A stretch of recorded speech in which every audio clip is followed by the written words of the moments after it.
vamos começar. Antes de voltar ao passado, a última, de forma bem rápida. Condenados do 8 de janeiro descartam projeto por redução de penas. Aqui são as vítimas que estão presas e elas não acham que o caminho é a redução de penas. Elas acham que o caminho é a anistia, até porque a maior parte delas, eu acho que no futuro, quem sabe, assim como no passado, nós vimos uma comissão da verdade para analisar o que aconteceu durante o regime militar. Talvez, em algum momento na história brasileira, vai ter que ter uma nova comissão da verdade para se analisar o que aconteceu de 2019 até os tempos atuais e tentar, no mínimo, conceder algum tipo de indenização para essas pessoas. Mas tá ali, ó. Segundo a entidade, a maior parte dos alvos das investigações do 8 de janeiro sequer participou de qualquer ato de depredação e que, portanto, pessoas inocentes não podem ser consideradas meio culpadas. Reduzir penas ou oferecer concessões parciais não é justiça, considerou Asfav. E aí, todo dossiê tem um caminho, todo dossiê tem um ponto de partida, e o ponto de partida foi o senhor Jorge Seife. Eu tinha visto isso nos últimos dias, mas eu não queria nem falar porque eu queria ter tempo para dar uma olhada. E gastou até mais tempo do que eu esperava, inclusive o vídeo de hoje deve ser um pouco atrasado. O Seife tinha postado um material, um destaque 2184, de 88, fevereiro de 88. Tinha colocado isso esses dias, tinha deixado meio que mais ou menos engatilhado. E aí ontem eu tava passando no Twitter, voltou na minha frente, eu falei, não dá pra eu correr, né? Agora realmente tem que encarar, já passou tempo demais. Porque o Roger Stiefelman Leal, que é um jurista, ele escreveu um texto no Jota, a gente vai dar uma olhada nesse texto do Jota já, que ele fala assim, ó, o debate sobre nova lei de anistia tem suscitado contestações sobre a sua constitucionalidade, com base em registros que encontrei há semanas, os mesmos divulgados pelo senador, redigi artigo a respeito, finalmente publicado hoje no Jota. A gente vai ver já, que ele traz mais algumas informações. Mas o que foi o que o Jorge Seife colocou na roda? E que ele disse que não foi nem ele que descobriu, ele dá os méritos ao Luiz Freire, assessor da liderança do PP. Parabéns, Luiz Freire. Você vai salvar a democracia brasileira. Você vai fazer justiça com as vítimas do 8 de janeiro. E o Seife fala assim, ó, pessoal, segue grande descoberta histórica e legislativa. Referente à possibilidade e constitucionalidade de anistia a crimes de golpe de Estado e congêneres, descobrimos que a questão da anistia de crimes contra a ordem constitucional e o Estado democrático de direito foi objeto de deliberação específica por ocasião da aprovação da Constituição de 88 e que os constituintes decidiram, na ocasião, que a anistia de crimes de golpe de Estado e congêneres é possível. Conforme anexado, durante a Assembleia Constituinte, os constituintes aprovaram um destaque do congressista Carlos Alberto Caô, que era do PDT, o qual pedia para suprimir do artigo atual, está lá o número, do artigo 5º da Constituição a expressão insuscetível do benefício da anistia, de modo a permitir que os crimes contra a ordem estatal e democrática sejam passíveis de graça e anistia. Foram 281 votos favoráveis à aprovação do destaque contra 120 votos contrários. Na lista de quem votou a favor do destaque que permitiu anistia a crimes de golpe de Estado está o nome de Luiz Inácio Lula da Silva. Já deu spoiler falando isso, né? Mas tá o spoiler, tá lá o nome do Lula. Veremos isso já. Um dos constituintes que defendeu com maior fervor a possibilidade de anistiar esses crimes contra o Estado Democrático, José Magalhães, sustentou na tribuna: tem uma convicção de que o governo deve estar sempre capacitado à concessão de anistia aos crimes de natureza política, pois muitas vezes esse direito de graça, oportunamente aplicado, poderá propiciar à sociedade e ao governo um clima bem mais saudável, com ampla abertura às crescentes possibilidades de pacificação pelo desarmamento dos espíritos. Ou seja, o constituinte ciente de possíveis crimes políticos incluiu a possibilidade do Congresso Nacional de conceder anistia. Qual a próxima narrativa? Então, mais uma vez, obrigado, senhor Luiz Freire. Aí pode dar uma olhada aqui no material que o Seife postou, tá aqui o destaque, 2184. Requeiro, nos termos do artigo 7º da resolução, destaque para aprovação da emenda número 2P00655-8 da Constituinte do Carlos Alberto Caô, retirada da emenda à expressão e insuscetível do benefício da anistia. Tira essa parte, que não pode ter anistia. Pode sim. E tá aqui, ó, o texto. Senhor presidente, requeiro nos termos, aqui, ó, retirada da emenda à expressão insuscetível do benefício da anistia, passa-se ao destaque número 2184, a emenda número 655. O autor é o constituinte Carlos Alberto Caô. A redação é a seguinte: constitui crime inafiançável imprescritível. A Sua Excelência retira a referência insuscetível do benefício da anistia e continua: a ação de grupos armados, civis e militares contra a ordem constitucional e o Estado democrático. Sua Excelência, o autor da proposição está inscrito para defendê-la. Tem a palavra o novo constituinte Alberto Caô. Então, tira essa parte que é inafiançável e relaxa aí que a gente vai botar para andar. Mas vamos chegar lá. Por partes. Vamos voltar no texto aí do Roger. O destaque, 2184 e a anistia. A porta que o constituinte manteve aberta. Nos últimos meses, o tema da anistia voltou ao centro do debate nacional, não pelo avanço de projetos de lei, mas também pela divulgação de vias interpretativas voltadas a demarcar os seus contornos. Uma observação lateral constante de voto proferido em julgamento do Supremo bastou para suscitar controvérsia. Nela, se sugeria que os crimes contra o Estado Democrático de Direito não seriam passíveis de anistia. Trata-se, vale observar, de solução construída a partir do alargamento de restrição constitucional, mediante leitura que estende as fronteiras da Constituição para além do que nela foi textualmente estatuído. E agora, além de alargar no texto, vai alargar do desejo dos constituintes. A gente vai chegar lá, calma que a gente vai na Biblioteca Nacional, vai chegar lá rapidinho. A questão, no entanto, não é nova. Já na Assembleia Constituinte, a anistia se mostrou tema sensível e carregado de simbolismo, fruto das tensões entre justiça, pacificação e política.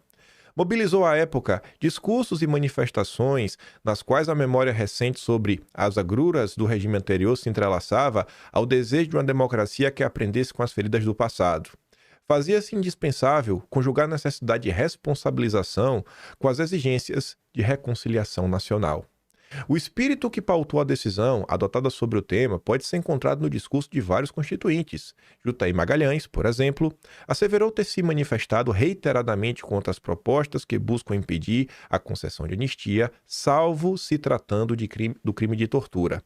Na mesma linha, Mário Covas, nome histórico é ligado aos tucanos, ponderou que, se não fosse possível compreender que um crime, por mais forte que seja, pode criar circunstâncias para as quais o perdão possa ser considerado, então melhor seria que desqualificássemos o criminoso e o condenássemos à morte. Porque se não tem como o cara receber perdão nenhum, então ele já está condenado para sempre. Corroborando essa visão, Nelson Carneiro declarou não acreditar que se deve impedir o Estado de usar a faculdade da anistia, por mais hediondo que seja o crime. Preponderava a compreensão de que a vedação à anistia deveria ser uma medida de caráter excepcional, aplicável somente a delitos específicos e previamente delimitados. E aí entraram algum desses delitos. E não está lá o golpe contra o Estado Democrático. Não está isso. Foi sob essa inspiração que o texto constitucional aprovado definiu os limites aplicáveis à anistia. Segundo estabeleceu o artigo 5º, 43, não sei se parágrafo 43, são inafiançáveis e insuscetíveis de anistia os crimes de... o que não pode receber anistia. Quais? Tortura, tráfico de entorpecentes, que toca o terror e crimes hediondos. Só isso. Não tá lá, não tá ali. Esquece essa conversa mole. A devida compreensão sobre a questão requer, outro sim, a confrontação de tal solução normativa com um inciso subsequente. Estatuiu-se no artigo 5º, 44, por seu turno, que são imprescindíveis e inafiançáveis os crimes cometidos por grupos armados contra a ordem constitucional e Estado Democrático de Direito. Não é? Pode receber anistia? Pode. Só não é um crime que prescreve ou inafiançável. Então, assim, uma coisa, outra coisa, outra coisa. Que o cara fala, passou 20 anos. Não pode ser processado. Mas se quiser colocar anistia, pode colocar. A diferença é clara. Em ambos os casos, há inafiançabilidade, mas apenas no inciso 43 positivou-se a vedação anistia. Qualquer tentativa de aplicar extensivamente essa vedação aos crimes referidos no inciso 44 esbarra na própria decisão do Constituinte. A esse propósito, cumpre recordar que, na sessão de 22 de fevereiro de 88, a Assembleia Nacional Constituinte aprovou o destaque 2184 de autoria do deputado Carlos Alberto Caú. A proposição foi colocada em votação pelo presidente Ulisses Guimarães, que apresentou nos seguintes termos. Está aqui. A gente já leu isso daqui. Eu até vou abrir já o diário do Congresso. Com a aprovação da proposição, para surpresa de alguns constituintes, como noticiou a imprensa na época, e eu adorei o link que o Roger deixou, eu fui atrás de outros. A Assembleia Nacional Constituinte tomou a decisão inequívoca de suprimir a vedação de anistia aos crimes contra a ordem constitucional e o Estado democrático. O texto originalmente apresentado continha tal restrição, mas ela foi deliberadamente afastada por essa votação do plenário. Em outras palavras, a concessão de anistia para tais condutas foi confiada pelos constituintes ao juízo político dos representantes eleitos pelo povo a ser exercido mediante o devido processo legal. Tanto o texto do Seif quanto o texto do Roger estão muito carregados de juridiquês. Não é a nossa linguagem do dia a dia, a linguagem do povão. A linguagem do povão é a linguagem da imprensa, que vai ficar muito mais claro. Já estamos acabando. Esforços interpretativos que busquem estender o inciso 44, uma limitação que nele não se encontra, ameaçam desfigurar a opção consciente do Constituinte. E não era gente igual a Tiririca, não. O Lula era o mais fraco da turma que votou a favor. O Lula é o mais fraco, o mais bestinha. Obrigado, Biblioteca Nacional, por existir. Tá aqui. No dia seguinte, inclusive a forma como a coisa aconteceu, assim, é sensacional. Aquela notinha de bastidor, quem sabe aí teria saído na Mônica Bergamo. E aí, Mônica Bergamo, você poderia ser o responsável por isso. Aquela notinha ali, ó, 2 parágrafos. Se escrever 3, vocês já ficam cansados. Tribuna da Imprensa, 23 de fevereiro de 1988. Naquele pedacinho ali, ó, tá no site oficial da Biblioteca Nacional. A Constituinte aprovou ontem emenda aditiva do Carlos Alberto Caú, tornando o crime inafiançável e imprescritível a ação de grupos armados, civis e militares contra a ordem constitucional e o Estado democrático. Ela foi aprovada por 281 votos, 120 contrários, 20 abstenções. E olha só agora, essa emenda foi votada após um acordo. A emenda que foi votada foi para falar que esses crimes são inafiançáveis e imprescritíveis.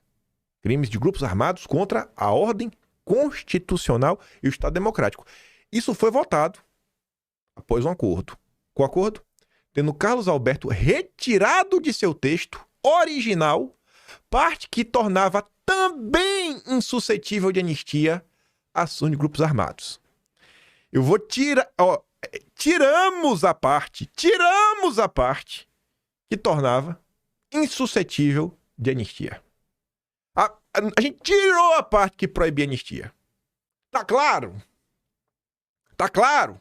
Em português do povão. Se não tá claro, vamos pro pioneiro. 23 de fevereiro de 88. Para surpresa de muitos, emenda aditiva é aprovada. Texto bem padrão, igual ao outro.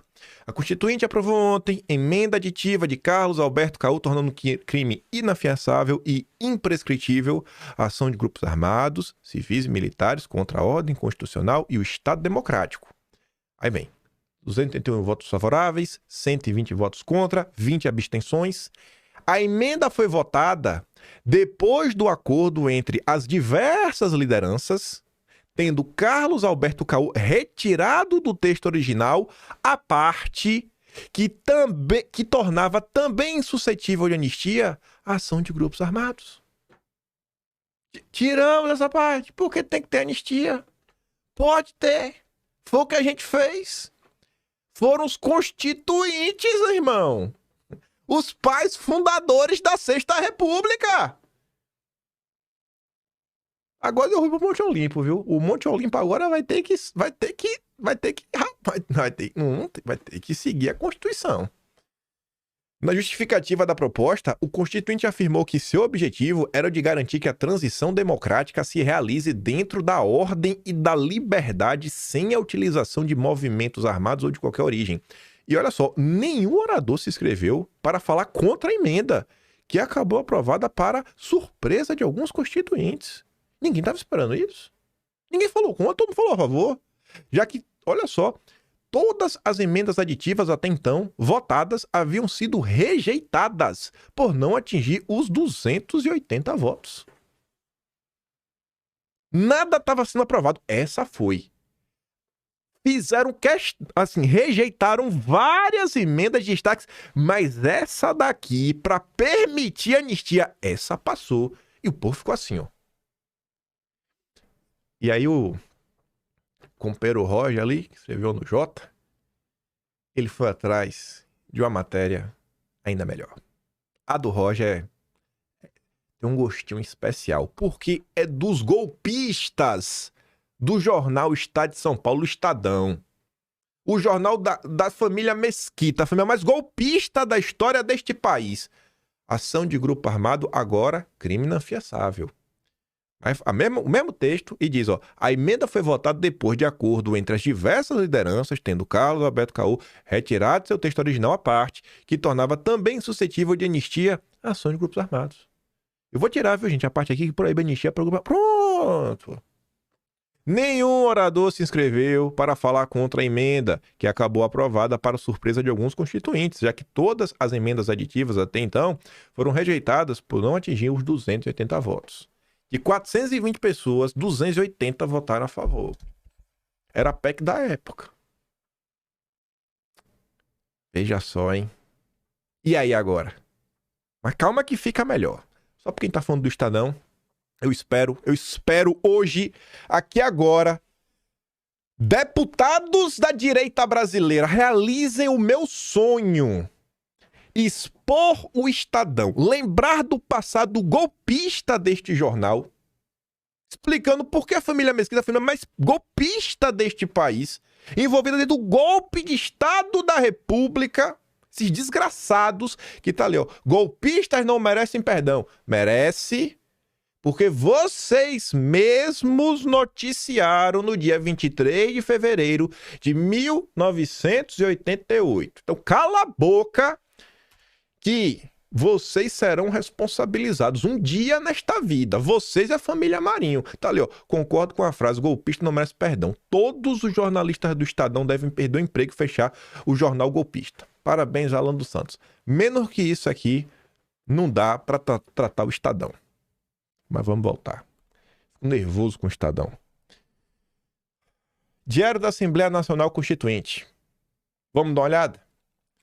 Vamos atrás do Lula. Lulinha. Lulinha. Tu votou, agora aguenta. Tu votou, Lulinha. Agora tu aguenta. Tá aqui, ó. Vamos começar. Não sei se tá dando pra ler. Também que já tá bom, né? Requerimento de destaque. 2184.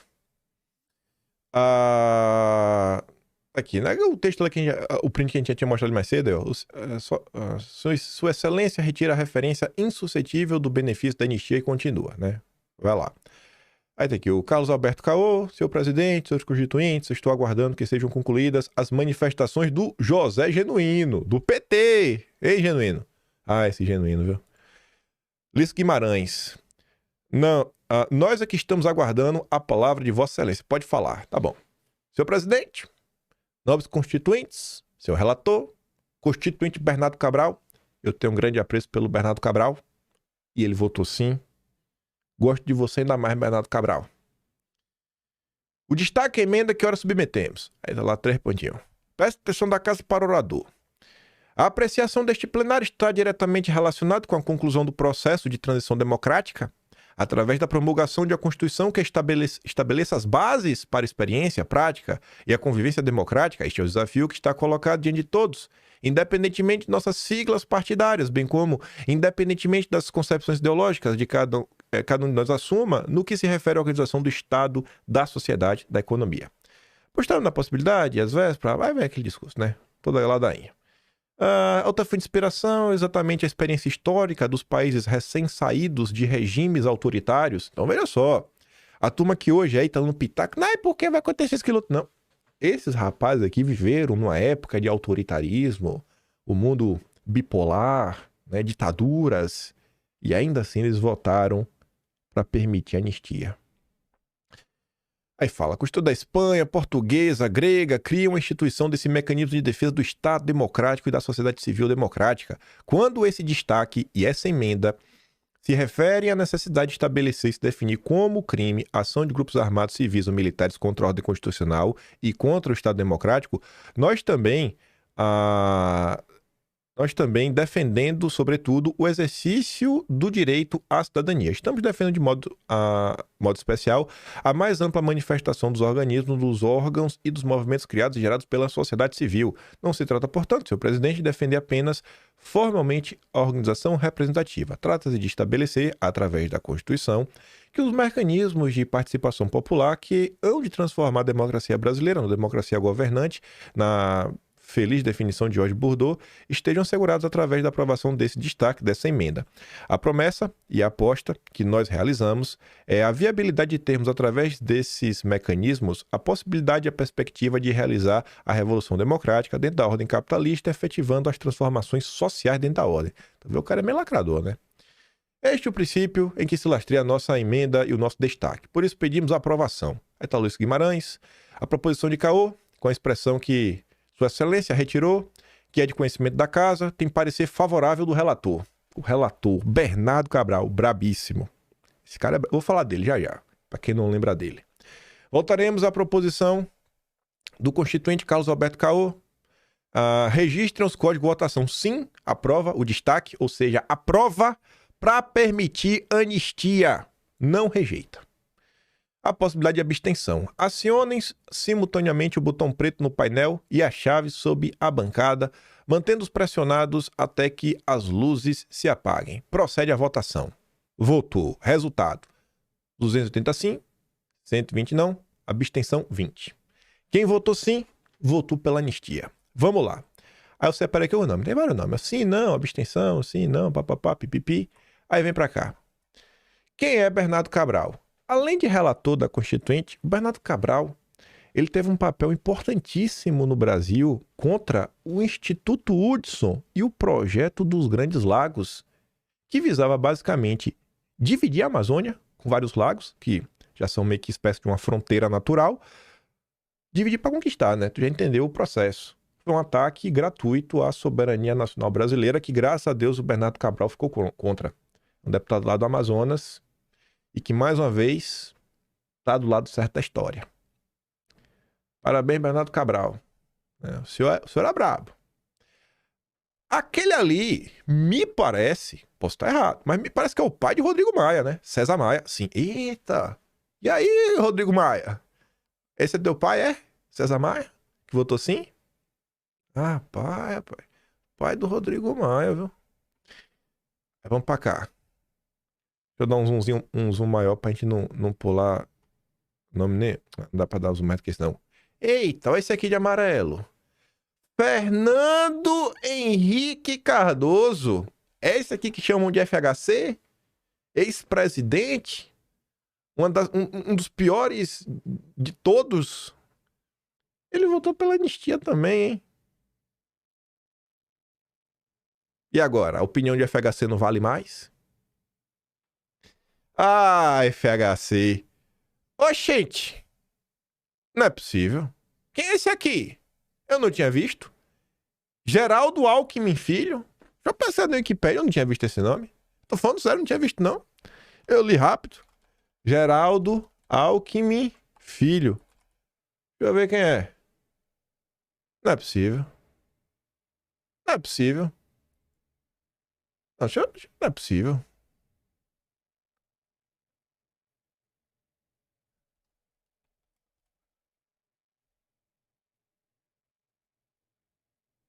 Não é possível. Não é possível. Eu não acredito nisso. Geraldo José Rodrigues Alckmin Filho. Eu não tô acreditando nisso, rapaz. Mas Chuchu, olha só, o Chuchu tava mesmo lá na Constituinte. Chuchu, você, o presidente e o vice-presidente do Brasil são a favor da anistia. Ah, meu Deus! Eu adoro isso! Eu adoro isso! Nossa! Ai! Aí vamos ver. Vou ter um pouco devagar. Vai que tem mais algum nome que eu conheço. Deixa eu ver, né? Vou aqui olhando. Rapaz, o Alckmin! Alckmin! Que coisa, viu, Alckmin? Mas que coisa, rapaz. João Agripino. Será que João Agripino é o pai do Dória? Não me diz isso. Deixa eu ver aqui. João Agripino, porque o pai do Dória era político também, né? Se não for, eu digo pra vocês. Deixa eu ver que o nome direito. João Agripino. Pai Dória. Deixa eu ver. Qual é o nome do pai do Dória?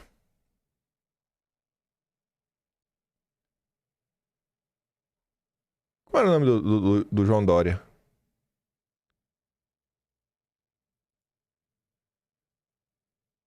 Aqui tá aparecendo o Dória Dória. Aqui, ó, no Wikipedia. Deixa eu ver se aparece aqui o nome do pai dele. Ctrl F. Agripino.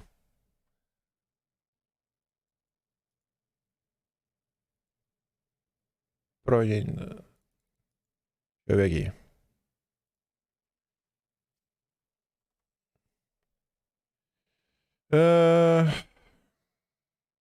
Esse aqui, né? O Dória Dória.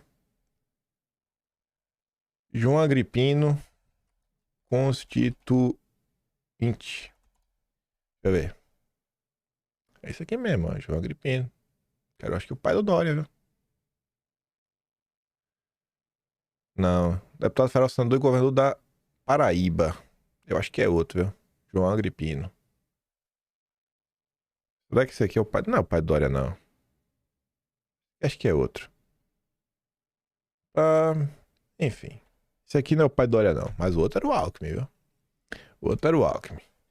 Aí tem mais aqui. José Agripino. Acho que é José Agripino. Eita, rapaz, tá.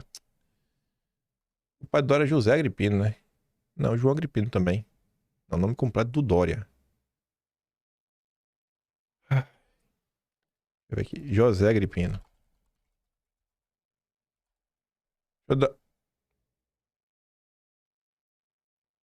José Agripino Maia. Também tem outro que é José Agripino Maia. Nossa, tem muita gente aqui. Mas vai saber se é o pai do Dória ou não. Alguém depois investiga. José Genuíno, do PT, se absteve, não quis votar. Não quis votar. Vamos descendo, vamos descendo. Vamos descendo. Tará, tará. Dorival. Aí vamos lá. Guxiquem, que era do PT. Ó, votou sim. Cadê? Vamos botar aqui. Amarelinho. E o de baixo, olha. Luiz Inácio Lula da Silva. É Lula pela anistia. Lula da Silva pela anistia, Lula. Mas não para por aí. Olha o chefe. O chefe não, né? Que o homem não tem chefe. O homem que indicou Alexandre de Moraes para o Supremo, Michel Temer, também é a favor da anistia.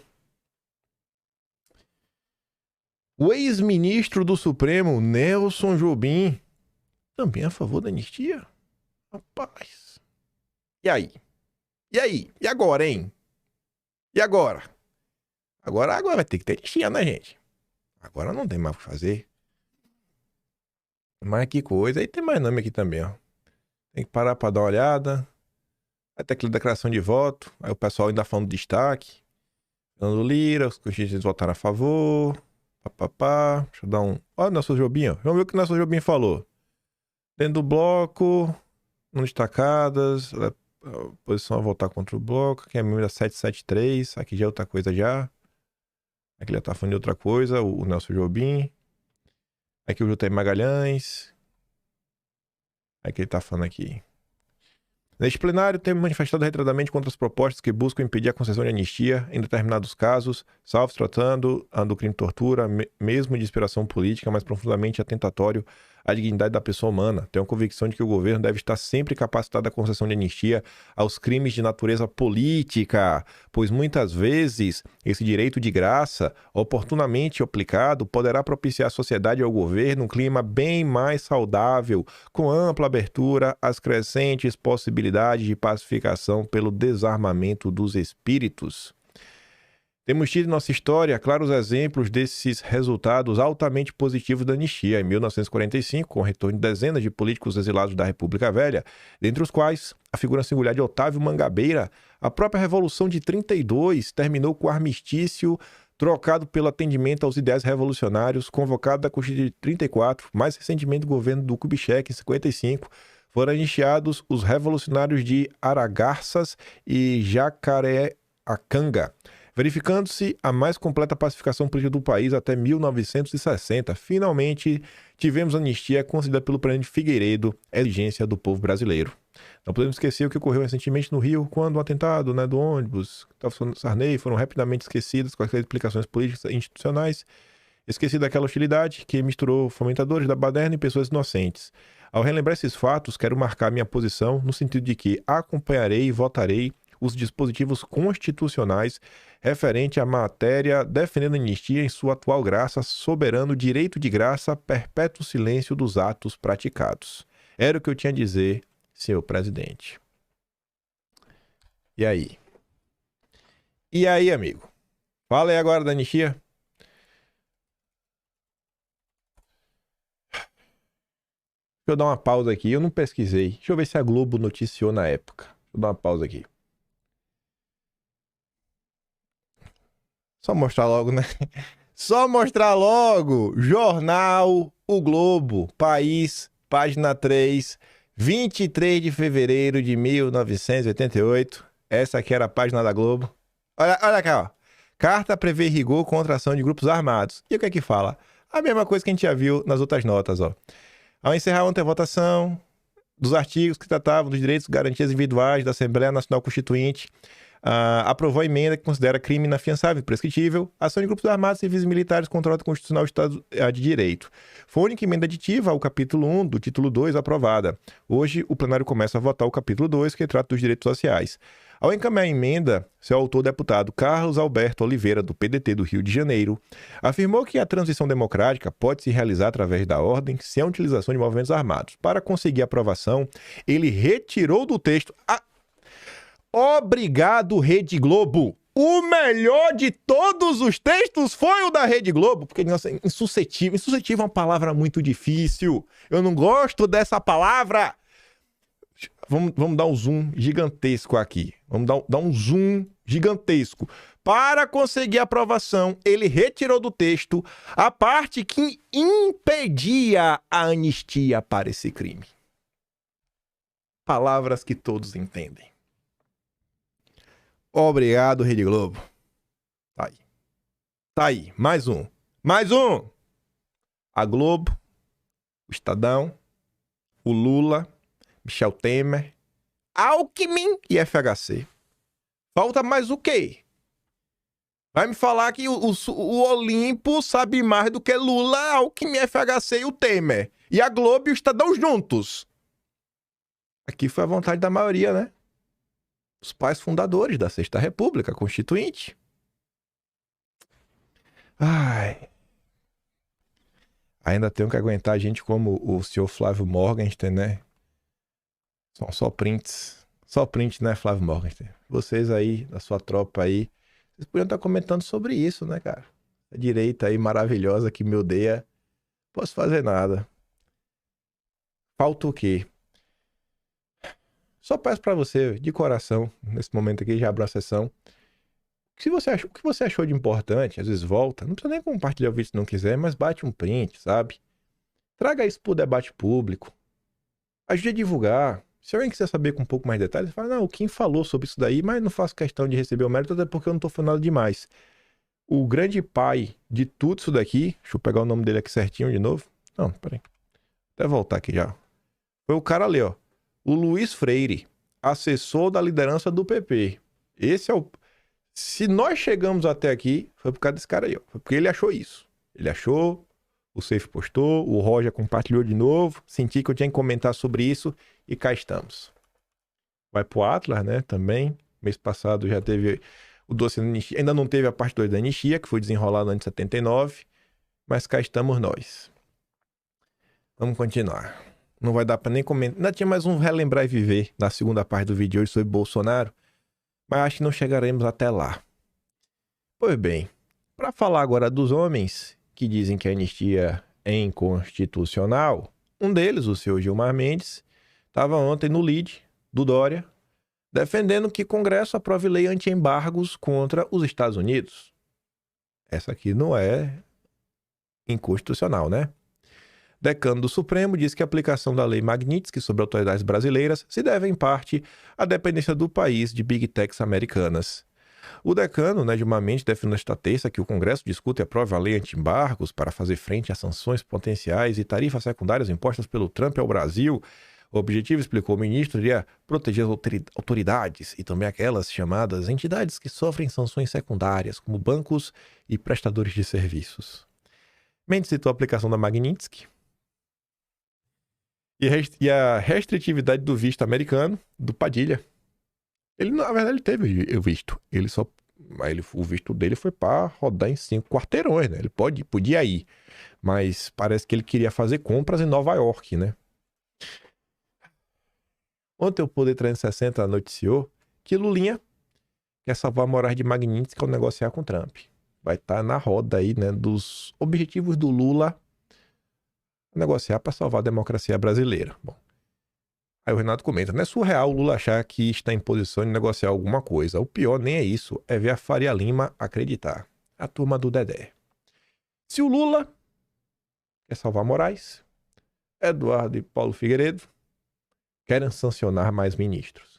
Segundo Pablo Giovanni, os Estados Unidos avalia que novas sanções a ministros do Supremo serão inevitáveis e fala aí que já teriam ao menos 2 magistrados na lista de possíveis novas sanções. Quem? Gilmar Mendes e Flávio Dino. A avaliação de interlocutores que atuam junto ao governo americano tem acesso direto às autoridades responsáveis pelas sanções. O entendimento é que os precedentes aplicados abrem margem para medidas contra ministros que apoiam publicamente Alexandre de Moraes.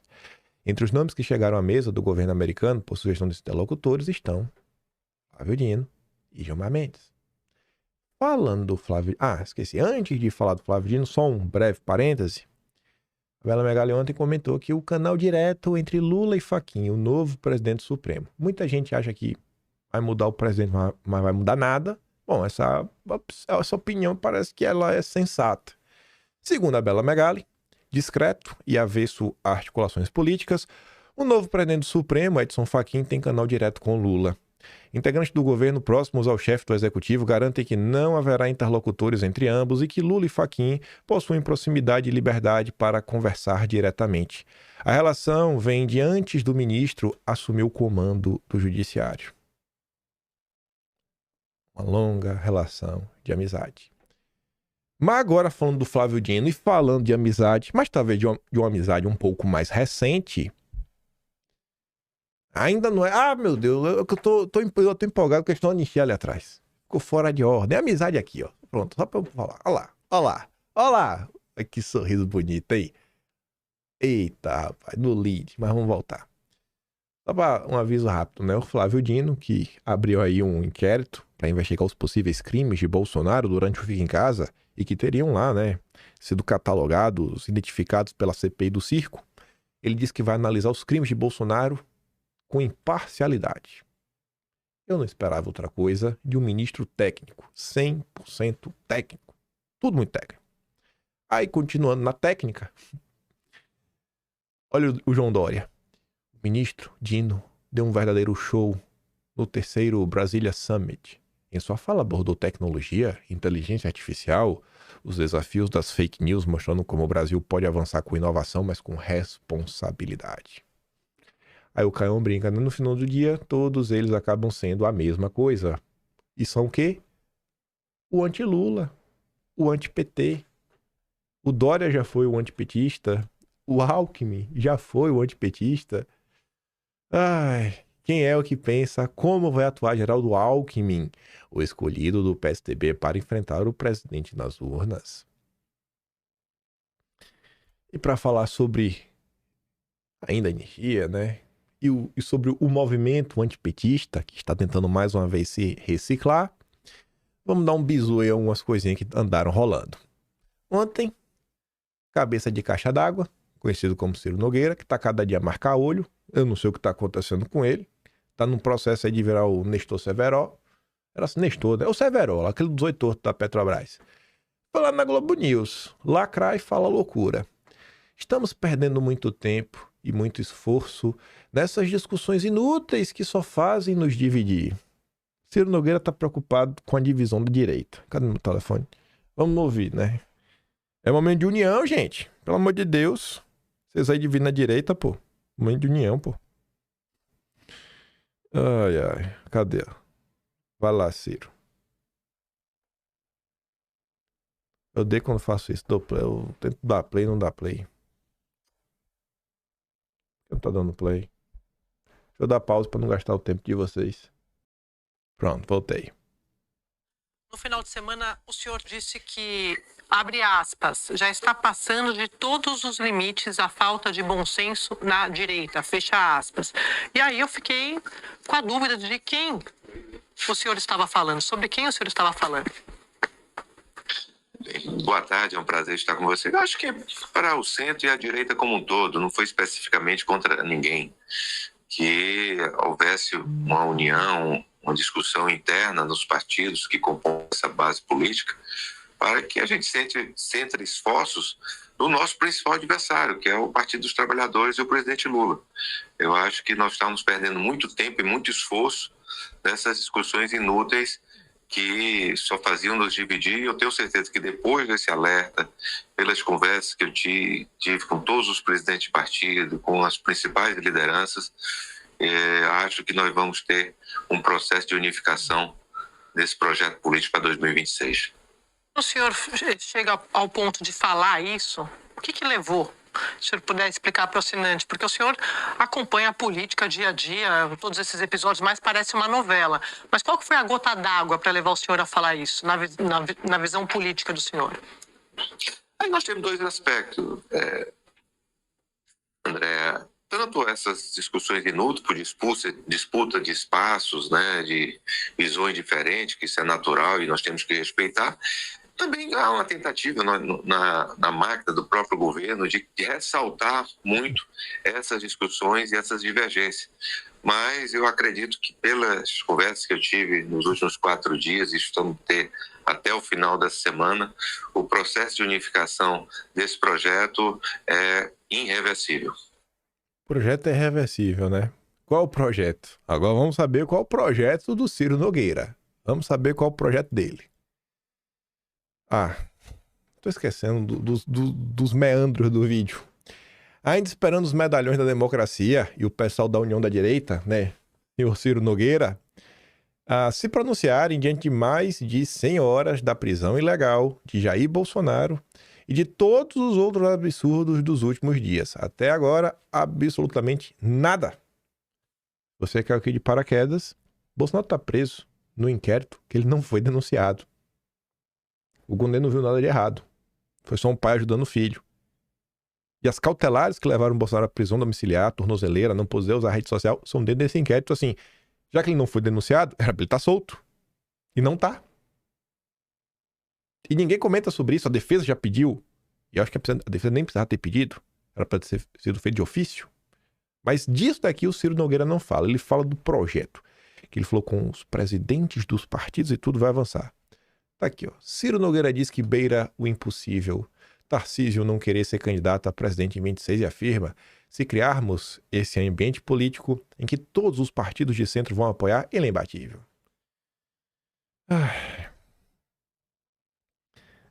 Reforçando, o senhor acha que o governador Tarcísio vai ser candidato à reeleição em São Paulo ou vai colocar o nome dele como possível candidato a presidente?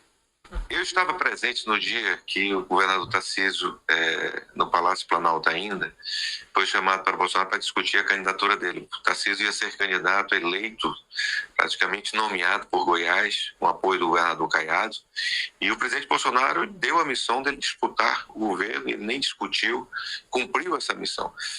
O Tarcísio só vai ser candidato a presidente se tiver o apoio do presidente Bolsonaro. Isso aí ele jamais trairia o presidente Bolsonaro. Agora, se nós todos, não só o Bolsonaro, demos essa missão a ele, eu não tenho dúvida que ele será eleito até com certa facilidade. Mas e se ele não quiser ser candidato, o senhor acredita nessa avaliação do próprio governador? Olha, se ele não quiser candidato, ele não vai ser, mas todos os partidos de centro vamos apoiá-lo. Ele tem o apoio do presidente Bolsonaro. Ele hoje tem 40% de desconhecimento, tem 20% também de rejeição do que o Lula. Ele está empatado nas pesquisas, numa eleição tão polarizada, ele é imbatível. Então ele não vai deixar de ser presidente da República e fazer as transformações que esse país precisa. Mesmo com alguém da família Bolsonaro na vice? É uma discussão que nós vamos ter. O senhor defende isso ou o senhor acha que não? É melhor um nome... Isso aí é uma discussão que nós vamos ter depois de escolhido o candidato. Eu acho que fica muito complicado você já começar a discutir quem é o vice antes de escolher qual é o candidato, qual é o perfil do candidato, quem se somou. Vou dar um exemplo. Na eleição passada, eu mesmo, que o presidente Bolsonaro, quando era candidato à reeleição, eu defendia que, naquela época, a candidata fosse a senadora Tereza, que se ela tivesse sido a candidata, teríamos ganho a eleição. Né? Então, é uma discussão que nós vamos ter. O candidato a vice, a primeira coisa, não pode trazer rejeição, não pode trazer nada que pese para a candidatura, mas é uma discussão que tem que haver só depois de ser escolhido o candidato. O senhor acha que o candidato a vice não pode trazer rejeição, que é o que vocês acusam Bolsonaro de trazer, quem tem o nome Bolsonaro, né? Trazer rejeição. O plano do Ciro Nogueira segue sendo o mesmo. Colocar o Tarcísio e ele ser o vice. Tarcísio pode falar 1000 vezes que não vai ser, não vai ser, não vai ser. Isso aí acredita se você quiser. O Centrão não vai desistir disso. Inclusive tá ali, a mesma Andréa Sadi, depois só levou o Ciro Nogueira para falar o que ele falou em off para Andréa Sadi. Centrão quer antecipar a time de candidatura de Tarcísio e quer que Bolsonaro enquadre Eduardo Bolsonaro.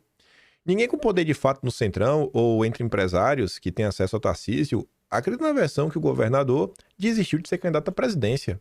Nos bastidores, a leitura é que os últimos movimentos são um recado direto de forma de pressão a Bolsonaro em dois principais.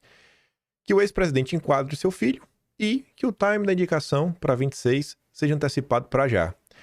Na avaliação de líderes do Centrão, o principal obstáculo para a viabilidade da candidatura de Tarcísio não é Bolsonaro, mas sim a ala radical do bolsonarismo.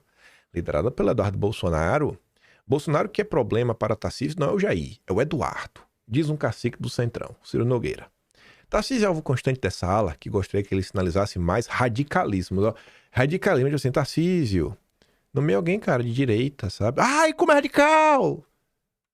Cadeirudo, não vende as empresas brasileiras para BlackRock, para o Daniel Dantas. Ai, que radical! Cadeirudo, esquece essa história aí que dinheiro não tem carimbo. Ai, como é radical! Então, assim, qualquer coisa que você pede é muito radical. Ó, abandono na agenda SG. Não, é muito radical. Aquela secretária do meio ambiente, minha Nossa Senhora. Tudo é radicalismo. O que ele não está disposto a fazer, está todo mundo vendo também. Por isso, o recado do Centrão a Bolsonaro é para que ele enquadre o filho e controle os seus radicais, garantindo que Tarcísio possa ter o apoio do ex-presidente sem sofrer com fogo amigo. O segundo ponto da pressão do Centrão é sobre o cronograma. O grupo quer que Tarcísio seja oficializado como candidato de Bolsonaro agora e não no tempo de Bolsonaro. O objetivo, segundo a apuração, é evitar reeditar 2018, em uma referência direta ao que aconteceu com Lula e Haddad. Naquela eleição, a avaliação em que Lula esticou demais a própria candidatura, inviabilizando-a e não dando tempo para que Haddad pudesse construir a sua. O Centrão quer controlar o timing para não repetir o erro. O Renato fala, né? Rapaz, o Centrão sempre tentou domesticar lideranças que não nasceram dentro dele, tratando apenas como peça de reposição. Se aproveita da popularidade do Jair e da energia do Eduardo Bolsonaro, mas, ao mesmo tempo, age para silenciar quem não aceita a sua tutela. A lógica é de conveniência. Impor o próprio tempo, o próprio selo, o próprio discurso, mesmo que isso enfraqueça a oposição. E quando o aliado já não serve, é descartado sem cerimônia. E fica a pergunta, por que a Federação União Progressista abraçou Eduardo em Nova York e agora o trata como radical? Aquelas juras de amor eram só conversa fiada? Se o Centrão quer tanto governar, por que não assume de vez um projeto 100% à direita, em vez de viver às custas dela, sem nunca sair do meio? Aí aqui é o Ciro Nogueira. Olha o que ele fala do Eduardo. Nós não podemos ter um candidato na direita ou no centro que esteja nos Estados Unidos que não pode voltar ao país. Então, não tem a menor viabilidade. Agora, Ciro Nogueira, se tu assistiu o vídeo de hoje, você vai ver que a anistia é constitucional, teremos anistia, vamos acabar com os inquéritos, vamos acabar com a perseguição no país, Eduardo vai votar e vai ser nosso presidente se o Jair não quiser. Tá resolvido, irmão. Só não seja um safado. Eduardo terá partido se disputar a presidência, diz Paulo Figueiredo. Deu uma entrevista rápida para o Metrópolis, basicamente falando, irmão, o Brasil tem 30 partidos, é quase infantil achar que um não teria vontade de ganhar 25 ou 30 deputados e talvez alguns senadores. Claro que ele está sendo assediado, mas uma decisão que não precisa ser tomada agora. Tudo no seu tempo. Aí vamos falar da direita do Ciro Nogueira. Falou algumas coisas, outras vai ficar para amanhã. Cauã, na sua eterna busca aí de resgatar postagens antigas de Olavo de Carvalho que envelheceram melhor que vinham. Isso deixa claro que o apoio a Eduardo é, antes de tudo, um dever moral. Mais do que um projeto de país, trata-se da defesa dos nossos valores. Se você observar todos os governadores democráticos, verá que eles são exatamente aquilo que Olavo descrevia como direita moderada. 4 de março de 2019, o que é que Olavo falava? A direita moderada, no governo, jamais deixará o povo ter armas, jamais proibirá o aborto, jamais fechará os partidos aliados da Farc, jamais imporá o hino nacional nas escolas, jamais frustrará os planos das ONGs globalistas, jamais amordaçará aqueles que amordaçaram durante décadas. Serão pragmáticos. O caminho que eles seguem é outro. Aí eu fui atrás de algumas coisas, né? Que eu acho que envelheceram bem demais. Eu queria mesmo fazer algo que eu não sei por onde começar. Tentei fazer, mas o Olavo não comentava tanto assim sobre política e eu não sei, na época, quem estava comentando. Mas quem viveu a eleição de Bolsonaro? Bolsonaro já era candidato, assim, claro, desde 2016. Já estava bombando no país, já em 2016. No meio ali, já, onde passava já enchia aeroporto. Só que tinha um tempo inteiro a turma tipo Ciro Nogueira da época, não é o candidato certo, não, é muito radical, não, é muito isso, papapá, pipipi, e sempre vinham com algum outro nome. O Amoedo, o próprio Mourão. Eu queria trazer isso, esse passo a passo. Mas como eu não achei esse passo a passo, achei algumas outras coisas, que aí você vê e você analisa hoje, né, depois dos 4 anos de Bolsonaro, tudo que aconteceu, fazendo autocrítica, e talvez essa autocrítica não deva nem ser feita a Bolsonaro, mas a própria direita. 8 de julho de 2017. Bolsonaro ainda tinha 1 ano para a eleição. Pensem o que bem desejem do Bolsonaro, mas contestem, se puderem, as seguintes afirmações. Primeiro, Bolsonaro é um dos raríssimos políticos que jamais se envolveram em qualquer esquema de corrupção. Bolsonaro é o único presidenciável que dá mais ênfase à segurança pública do que à economia, isto é, o único que tem senso das proporções no julgamento das urgências nacionais. Eu acho que tratando de urgência nacional, aqui foi em 2017, se a gente corta agora para 2025, eu acho que recuperar a mínima harmonia entre os poderes, o fim da perseguição política, eu acho que está na ordem do dia, mais importante do que a economia. E eu acho que só Bolsonaro e o Eduardo seguem essa linha. Ou tem algum governador democrático que acha que a luta contra a juristocracia é mais importante que a economia brasileira. Bolsonaro é o único presidenciável que jamais cortejou a elite esquerdista hegemônica, muito menos a mídia. Tem algum dos governadores democráticos que briga com a imprensa? Algum deles a imprensa não gosta? Bolsonaro é o único presidenciável que não modera o seu discurso pelos cânones da etiqueta esquerdista. Prova que algum outro candidato tem essas qualidades e eu talvez o considere um concorrente à altura do Bolsonaro. porque queriam outros nomes. 16 de janeiro de 2016. Repito, unidade da direita é apoiar Jair Bolsonaro. O resto é carreirismo porco. Mudou alguma coisa? Passados 9 anos? Não. 13 de fevereiro de 2014. Vou ajudar todo candidato antipetista que o peça e só vou escolher o meu com base em 2 critérios objetivos. Primeiro, quem tem a melhor compreensão e o melhor plano para desmantelar a máfia petista incrustada em toda a administração federal. Tem governador democrático que fala, não, tem gente que você não briga, você tem que se juntar a eles. Hoje, na boa, todos os governadores democráticos foram falar com Temer e se uniram com Temer lá no projetinho do Temer. 2. Quem tem o melhor plano para formar uma militância que o defenda nas ruas e na internet contra os ataques que virão. Eu acho que a melhor militância é a do Jair, hein? E a turma do Jair está disposta, pelo menos eu estou, a defender o Eduardo.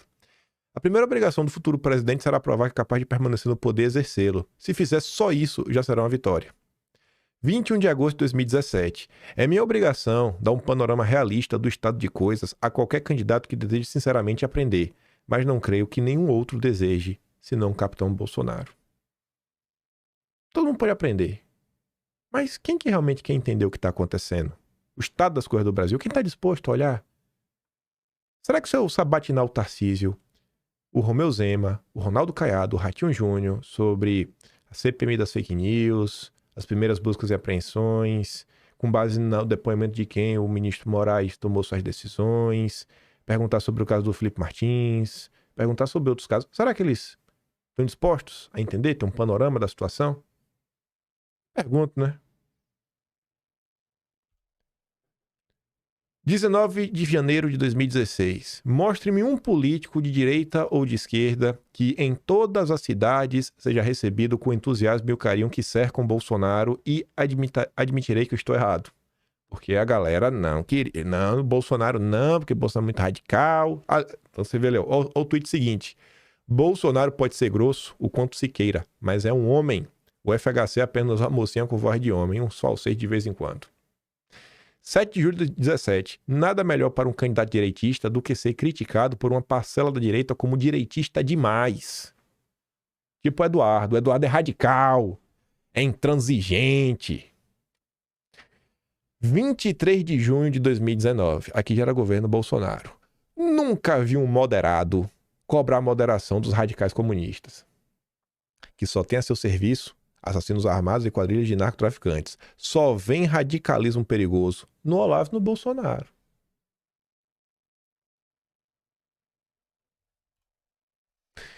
Ou o Bolsonaro ou o Foro de São Paulo. Não há terceira alternativa. Esquece a terceira via. 2 de outubro de 2018. O que mais me chama a atenção no Bolsonaro? Nunca vi outro candidato presidencial com um programa tão modesto e realista. O oposto simétrico de qualquer totalitarismo.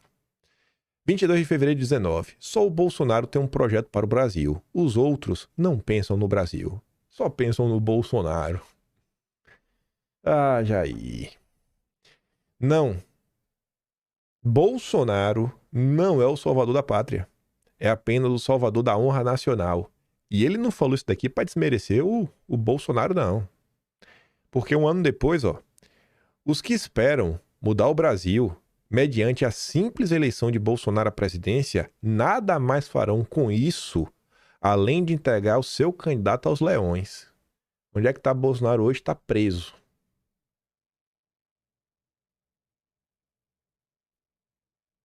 E aí? A galera aí que achava que em 4 anos, sem Congresso, sem porque a juristocracia joga ao lado do Lula. Sem apoio da elite financeira, sem nada. 16 de fevereiro de 2018. Mais uma vez. É loucura esperar que um presidente de uma nação de terceiro mundo, ou mais ainda, um mero candidato presidencial, bata de frente no esquema globalista.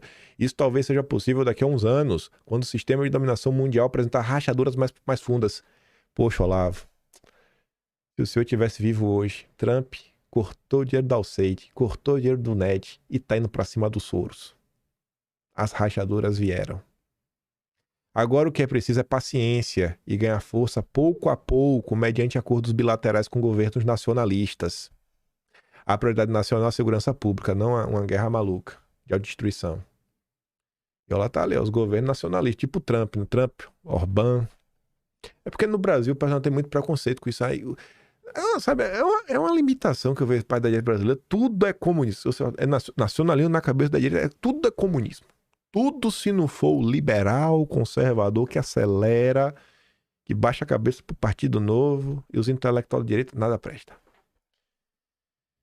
22 de junho de 19. Desde antes da eleição avisei que a vitória de Bolsonaro mobilizaria contra o Brasil forças internacionais temíveis e que, por isso mesmo, elegê-lo era menos importante do que formar uma militância organizada e adestrada para defendê-lo. O povo está a favor de Bolsonaro, mas ainda é apenas massa amorfa sem organização permanente. Enquanto isso, milhares de falsos amigos do presidente, e alguns meus, se aproveitam do sucesso dele para subir na escala social e poder agir contra ele mais eficazmente. Em 22, o Olavo reforçava: apoio popular não é poder. O governo Bolsonaro é a maior prova disso. Porque o pessoal falava: ai, Bolsonaro tinha o povo. Podia ter feito já no início do governo que tinha o povo. É, tinha o povo, tinha. Boa, o povo! E cá estamos nós. Tem mais uma coisa que eu queria comentar, mas cada um dos outros candidatos tem um sonho dourado, ser Bolsonaro quando crescer. É esse daqui, ó. Tem esse aqui e outro que eu tenho que comentar com calma. E tem umas coisas aqui, voltaríamos ao passado para as eleições de 46, se eu não estou enganado. Eurico Gaspar Dutra contra Brigadeiro Gomes. Mas falaremos disso possivelmente amanhã. Por hoje, a parte principal, esse achado histórico. A anistia é constitucional. Lula votou por isso. FHC votou por isso. Alckmin votou por isso. Nelson Jobim votou por isso. Grande Bernardo Cabral. Foi um bom deputado. Foi um bom político brasileiro. Estava no lugar certo. Nas vezes que eu o procurei. Ai. Dessa vez é voltar no tempo para salvar o presente, viu? Vamos que vamos. Enfim, gente, se gosta do meu trabalhinho, quiser me ajudar um pouco mais, pode se tornar membro do canal, tem um botão de valeu, tem um Patreon na descrição e tem um Atlas brasileiro, né? Que a gente vai salvar isso de forma organizada para a posteridade, como estamos fazendo quase todos os dias. 1º de outubro hoje, né? Começamos o mês com o pé direito. Começamos o mês com o pé direito. Agora não tem mais conversa de dosimetria, não me vem com esse papo. Não me vem. Esse daqui é um assunto que eu acho que quem colocou na roda foi o Safe, que na verdade foi o cara lá que achou. Eu acho que todos os parlamentares do Brasil de direita deveriam estarem letrados nisso daqui, porque eles dão entrevista, eles têm redes sociais bombadas. Inclusive, aí convido o garoto Nicolas Ferreira a fazer um vídeo lá com fundo preto, que você é muito bom em fazer, você tem um engajamento gigantesco. Faça um vídeo, Nicolas, comentando sobre isso. Quiser que eu te mande as imagens em alta resolução, fala aí, senão eu te falo com o Machado também. Não quero nem o crédito não, sei que você não gosta de mim, também não faço nenhuma questão de gostar de você, mas ajude aí, cara, use sua voz aí, se levante, é pra ajudar o Brasil. Vá lá, não me deu biscoito não, tô aqui lhe oferecendo só uma mão só, que acho que isso daí é muito importante pra nação, vai até lhe engrandecer, você vai surfar no engajamento, no hype. Não podia deixar de dar essa alfinetada, né? Aquele grande beijo e abraço. Vejo vocês amanhã. Tamo juntos. Valeu, meus amigos. Fui.